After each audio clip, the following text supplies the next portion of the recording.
നമസ്കാരം. ഏവർക്കും post market റിപ്പോർട്ട്സുകളിലേക്ക് സ്വാഗതം. ഇന്ന് സെപ്റ്റംബർ 22, 2025 തിങ്കൾ. അങ്ങനെ യുഎസിൽ നിന്നും H1B വിസയുമായി ബന്ധപ്പെട്ട പുതിയ നടപടികൾ വന്നതിനെ തുടർന്ന് ഇന്ന് IT സ്റ്റോക്സിലുണ്ടായ തകർച്ച മൂലം കഴിഞ്ഞ ആഴ്ചയിലെ പോലെ തന്നെ ഈ ആഴ്ചയിലെയും ഫസ്റ്റ് ട്രേഡിംഗ് സെക്ഷന് നമ്മുടെ മാർക്കറ്റിന് നഷ്ടത്തോടുകൂടി വ്യാപാരം അവസാനിപ്പിക്കേണ്ടതായിട്ട് വരികയുണ്ടായി. ഇന്ന് നമ്മുടെ മാർക്കറ്റിനെ നഷ്ടത്തിലേക്ക് നയിച്ചത് പ്രധാനമായും 5 ഘടകങ്ങളാണ്. അവ എന്തൊക്കെയാണെന്ന് വിശദമായി തന്നെ നമുക്ക് ഈ വീഡിയോയിൽ ചർച്ച ചെയ്യാം. ഇന്ന് ലീഡിംഗ് ആയ എല്ലാ ഇൻഡസ്ട്രീസിലും ഗ്യാപ് ഡൗണോട് കൂടിയിട്ടുള്ള ഓപ്പണിംഗ് ആയിരുന്നു ദൃശ്യമായിരുന്നത്. എന്നാൽ മാർക്കറ്റ് ഓപ്പൺ ആയ ഉടനടി തന്നെ മാർക്കറ്റ് ഒരു റീബൗണ്ട് സാധ്യമായതിനെ തുടർന്ന് മാർക്കറ്റ് ഓപ്പൺ ആയി അരമണിക്കൂർ കൊണ്ട് രാവിലെ 9:45 കൂടി ഇന്ന് അതിന്റെ ഓപ്പണിംഗ് സെക്ഷനിൽ നിന്നും ഏകദേശം 90-ലേറെ പോയിന്റുകളുടെ നേട്ടം കൈവരിച്ചുകൊണ്ട് അതിന്റെ ഡേ ഹൈ ആയ 25,331 എന്ന ലെവലിൽ നിന്നും ഇന്ന് റെസിസ്റ്റൻസ് നേരിടേണ്ടതായിട്ടും വരികയുണ്ടായി. തുടർന്ന് നിഫ്റ്റിയിൽ ഉച്ചതിരിഞ്ഞ് 2:15 വരെ 25,270, 25,320 എന്നീ റേഞ്ചുകൾക്കിടയിലുള്ള കൺസോളിഡേഷനോട് കൂടിയിട്ടുള്ള ട്രേഡിംഗ് ആയിരുന്നു കാണുവാൻ സാധിച്ചതെങ്കിൽ 2:15 കൂടി പെട്ടെന്നുണ്ടായ ഇടിവിനെ തുടർന്ന് അരമണിക്കൂർ കൊണ്ട് നിഫ്റ്റിക്ക് 130 പോയിന്റുകൾ നഷ്ടപ്പെടുകയുണ്ടായി. തുടർന്ന് 2:45 കൂടി നിഫ്റ്റിക്ക് ഇന്ന് അതിന്റെ ക്രൂഷ്യൽ സപ്പോർട്ട് ലെവലായിരുന്ന 25,150 എന്ന ലെവലിന് തൊട്ടു മുകളിലായിട്ട്, അതായത് 25,151 എന്ന ലെവലിൽ നിന്നും സപ്പോർട്ട് എടുത്തുകൊണ്ട് വീണ്ടും ഒരു റീബൗണ്ടിന് ശ്രമിച്ചതിനെ തുടർന്ന് 124 പോയിന്റുകളുടെ നഷ്ടത്തോടുകൂടി 25,202 എന്ന ലെവലിൽ വ്യാപാരം അവസാനിപ്പിക്കുവാൻ സാധിച്ചപ്പോൾ സെൻസെക്സിന് 466 പോയിന്റുകളുടെയും ബാങ്ക് നിഫ്റ്റിക്ക് 174 പോയിന്റുകളുടെയും നഷ്ടം നേരിടേണ്ടി വന്നപ്പോൾ ഫിൻ നിഫ്റ്റിക്ക് ഫ്ലാറ്റ് ആയിട്ട് വ്യാപാരം അവസാനിപ്പിക്കുവാൻ സാധിച്ചു. മാർക്കറ്റിൽ ഇന്നുണ്ടായ ഇടിവിനെ തുടർന്ന് NSEയിൽ 1087 കമ്പനികൾക്ക് മാത്രമേ നേട്ടത്തോടുകൂടി വ്യാപാരം അവസാനിപ്പിക്കുവാൻ സാധിച്ചുള്ളൂ. അതേസമയം 1735 കമ്പനികൾ നഷ്ടത്തോടു കൂടിയിട്ടാണ് വ്യാപാരം അവസാനിപ്പിക്കുകയുണ്ടായത്. ഇന്ന് സെക്ടർ വൈസ് നോക്കുമ്പോൾ നിഫ്റ്റി IT 2.7% ഇടിവ് നേരിട്ടുകൊണ്ട് ടോപ്പ് ലൂസറായിട്ട് മാറുകയുണ്ടായി. തുടർന്ന് ഫാർമയ്ക്ക് 1% നഷ്ടം നേരിടേണ്ടി വന്നപ്പോൾ ഇന്ന് പവർ ഇൻഡെക്സിന് 2% നേട്ടം കൈവരിക്കുവാനുമായി. അതേസമയം ഓയിൽ ആൻഡ് ഗ്യാസ് സെക്ടറിന് 0.7% നേട്ടം കൈവരിക്കുവാനായപ്പോൾ റിയാലിറ്റി ഇൻഡെക്സിന് 0.4% നേട്ടം കൈവരിക്കുവാനുമായി. ടെക് മഹേന്ദ്ര, TCS, ഇൻഫോസിസ്, വിപ്രോ, സിപ്ല തുടങ്ങിയ സ്റ്റോക്കുകൾ ഇന്ന് നിഫ്റ്റിയിൽ നഷ്ടം നേരിട്ടപ്പോൾ Adani enterprises, Bajaj auto, Eternal, Adani ports, UltraTech cement തുടങ്ങിയ സ്റ്റോക്കുകൾക്ക് ഇന്ന് നിഫ്റ്റിയിൽ നേട്ടം കൈവരിക്കുവാനുമായി. തുടർച്ചയായി 3 ട്രേഡിംഗ് സെക്ഷനായിട്ട് ബോർഡർ മാർക്കറ്റ്സുകൾ ഫ്ലാറ്റ് ആയിട്ട് വ്യാപാരം അവസാനിപ്പിക്കുന്ന കാഴ്ചകളായിരുന്നു ദൃശ്യമായിരുന്നത്. എന്നാൽ ഇന്ന് പതിവിന് വിപരീതമായി BSE മിഡ് ക്യാപ്പും സ്മോൾ ക്യാപ്പിലും 0.5% ഇടിവും ദൃശ്യമായി. ഇന്ന് വീണ്ടും ഇന്ത്യൻ രൂപ അമേരിക്കൻ ഡോളറിനെതിരെ 21 പൈസയുടെ ഇടിവ് നേരിട്ടുകൊണ്ട് 88.31 എന്ന ലെവലിലാണ് വ്യാപാരം അവസാനിപ്പിക്കുകയുണ്ടായത്.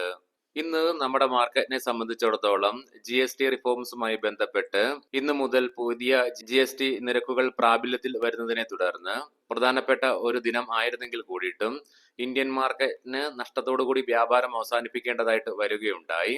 എങ്കിലും ഗ്യാപ് ഡൗണോട് കൂടിയിട്ടുള്ള ഓപ്പണിംഗ് ആയിരുന്നു ലഭിച്ചതെങ്കിൽ കൂടിയിട്ടും ഇന്നലെ യുഎസിന്റെ ഭാഗത്ത് നിന്നും H1B വിസയെ കുറിച്ചുള്ള എക്സ്പ്ലനേഷൻ വന്നതോട് കൂടിയിട്ട് അത് IT മേഖലയ്ക്ക് വലിയ ഒരു ആശ്വാസമായിട്ട് മാറുകയുണ്ടായിരുന്നു.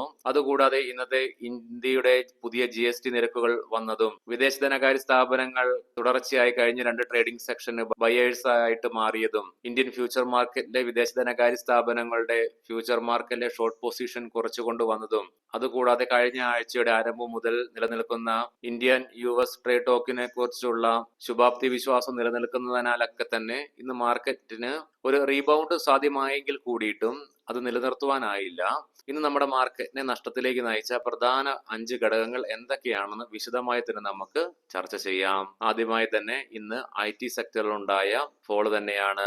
IT സെക്ടറിൽ നിന്നുണ്ടായ ഫോളിനെ കുറിച്ച് പ്രത്യേകം എടുത്തു പറയേണ്ട ഒരു ആവശ്യമില്ല. നമുക്കെല്ലാവർക്കും അറിയാവുന്ന പോലെ തന്നെ യുഎസിന്റെ ഭാഗത്ത് നിന്നും H1B വിസയുമായി ബന്ധപ്പെട്ട് വന്ന പുതിയ നടപടികൾ തന്നെയാണ്. അതിനെ തുടർന്ന് ഇന്ന് TCSന് 3%-ലേറെ ഇടിവ് നേരിടേണ്ടതായിട്ട് വന്നു.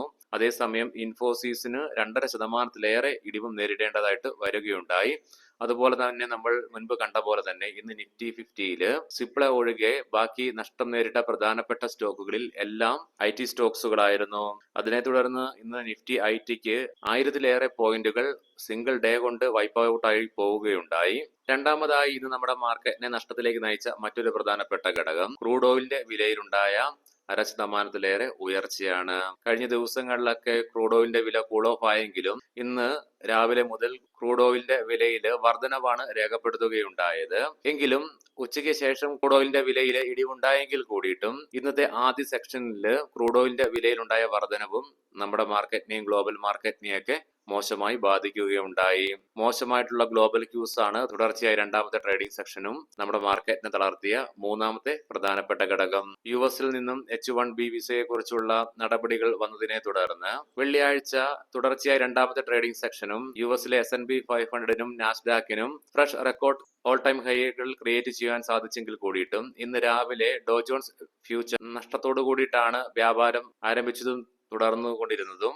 അതുകൂടാതെ ഇന്ന് 3 യൂറോപ്യൻ മാർക്കറ്റ്സുകളും നിലവിൽ നഷ്ടത്തോടുകൂടി വ്യാപാരം തുടർന്നതും ഏഷ്യൻ മാർക്കറ്റ്സിൽ ഹോങ്കോങ്, സിംഗപ്പൂർ, ഇന്തോനേഷ്യൻ തുടങ്ങി പ്രധാനപ്പെട്ട മാർക്കറ്റിലുണ്ടായ നഷ്ടവും നമ്മുടെ മാർക്കറ്റിനെ തളർത്താൻ മറ്റൊരു പ്രധാനപ്പെട്ട ഘടകമായി മാറുകയുണ്ടായി. ഇന്ത്യ വിക്സില് ഇന്നുണ്ടായ വലിയ ഉയർച്ചയാണ് നാലാമതായി നമ്മുടെ മാർക്കറ്റിനെ ഇന്ന് തളർത്തിയ മറ്റൊരു പ്രധാനപ്പെട്ട ഘടകം. ഇന്ന് ഒരു സിംഗിൾ ഡേ കൊണ്ട് ഇന്ത്യ വിക്സ് 6%-ലേറെ ഉയർച്ച രേഖപ്പെടുത്തുകയുണ്ടായി. ഇൻട്രാഡേ ബേസിസിൽ ക്ലോസിംഗ് ബേസിസിൽ 5.82% ഉയർച്ച രേഖപ്പെടുത്തിക്കൊണ്ട് 10.55 എന്ന ലെവലിലാണ് ക്ലോസിംഗ് രേഖപ്പെടുത്തുകയുണ്ടായത്. ഇന്ന് ഇന്ത്യ വിക്സിൽ ഉണ്ടായ അതിശക്തമായ ഉയർച്ചയും നമ്മുടെ മാർക്കറ്റിനെ വളരെ ദോഷകരമായിട്ടും ബാധിക്കുകയുണ്ടായി.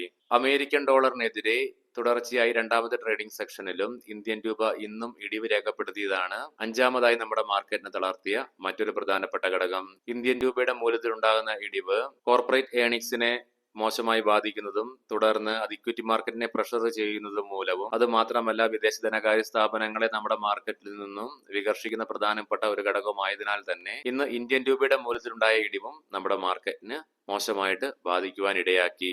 ഇനി നമുക്ക് ഗ്ലോബൽ മാർക്കറ്റുകൾ പരിശോധിക്കാം.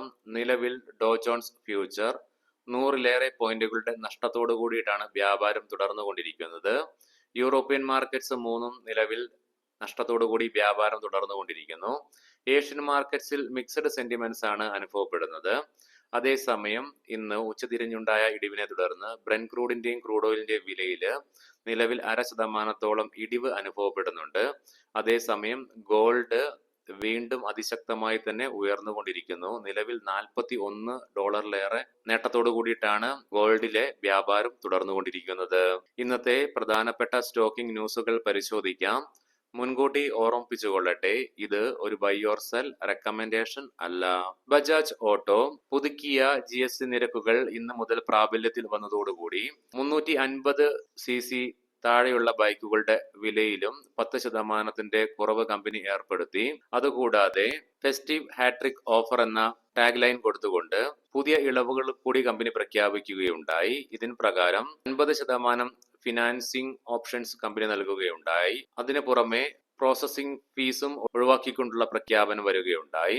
അതിനു പുറമെ കോംപ്ലിമെന്ററി ആയിട്ട് ഇൻഷുറൻസും നൽകുമെന്നുള്ള പ്രഖ്യാപനവും വരികയുണ്ടായി. ടെക് ഡി സൈബർ സെക്യൂരിറ്റി 90% പ്രീമിയത്തിന്റെ നേട്ടത്തോടുകൂടി ഇന്ന് IPO NSE SME പ്ലാറ്റ്ഫോമിൽ ലിസ്റ്റ് ചെയ്യപ്പെടുകയുണ്ടായി. ട്രൗൾട്ട് ബയോ എനർജി ഇന്ത്യയിലെ ലാർജസ്റ്റ് എത്തനോൾ പ്രൊഡ്യൂസേഴ്സ് ആണ്. ഇവരുടെ IPO സെപ്റ്റംബർ 25-ന് ഓപ്പൺ ആകും സബ്സ്ക്രിപ്ഷന് വേണ്ടിയിട്ട്. സെപ്റ്റംബർ 29-ഓട് കൂടിയിട്ട് സബ്സ്ക്രിപ്ഷൻ ക്ലോസ് ആവുകയും ചെയ്യും. IPO പ്രൈസ് ബാൻഡ് ഫിക്സ് ചെയ്തിരിക്കുന്നത് 472 രൂപ മുതൽ 496 രൂപ പെർ ഷെയർ എന്ന നിലയിലാണ്. ഒക്ടോബർ 3, 2025-നാണ് IPO ലിസ്റ്റ് ചെയ്യപ്പെടുക. Country Club hospitality premium luxury പ്രോപ്പർട്ടീസിന്റെ നിർമ്മാണവുമായി ബന്ധപ്പെട്ട് $100 മില്യൺ കമ്പനി ശേഖരിക്കുവാനുള്ള പദ്ധതികൾ രൂപപ്പെടുത്തുന്നു എന്നുള്ള വാർത്തകൾ.